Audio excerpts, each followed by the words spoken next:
వారి కుటుంబ కోడలైన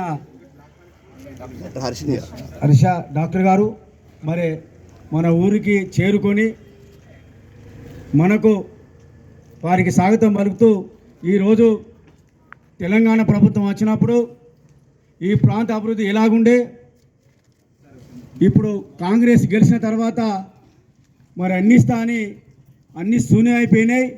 మరి మహిళా సోదరులు, రేకొండ గ్రామ యువకులు, మరి మీరందరూ ఆలోచించవలసింది, మనం కారు గుర్తుపై ఓటేసి వినోద్ అన్నకు భారీ మెజార్టీ ఇవ్వాలి. ఎందుకంటే మరి పార్లమెంట్లో ఆయన మాట్లాడిన మాటలు, ఆయన వీడియోలు చూస్తే మరి కొంతమందికి మేధావులు వస్తుంది. మరి దయచేసి మీరంతా వినోదాన్ని వీడియో చూసుకొని మనం అందరం గల్లైపు మాట్లాడి గొంతు ఇచ్చినంటే వినోదన్న మరి పార్లమెంట్లో ఇన్ని రకాల మాటలు మాట్లాడి ఎన్ని రకాల నిధులు తీసుకొచ్చిండో ఇవాళ మనకు హన్మకొండ నుండి మరి పెద్ద రోజు పోతుంది. అది దరిదాపుగా మరి వినోదన చేసిండు.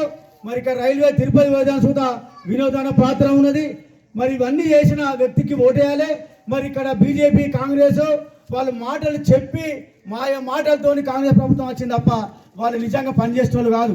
ఒకవేళ వాళ్ళు పనిచేసేవాళ్ళైతే ఇలా టీఆర్ఎస్ అనేక ఆయన బుర్ర చల్లుకుంటూ టైంపాస్ చేసుకుంటూ ఈ ముఖ్యమంత్రి రేవంత్ రెడ్డి ఖాళీ టైంపాస్ తప్ప ఆయన దగ్గర నా కొత్త లేదు.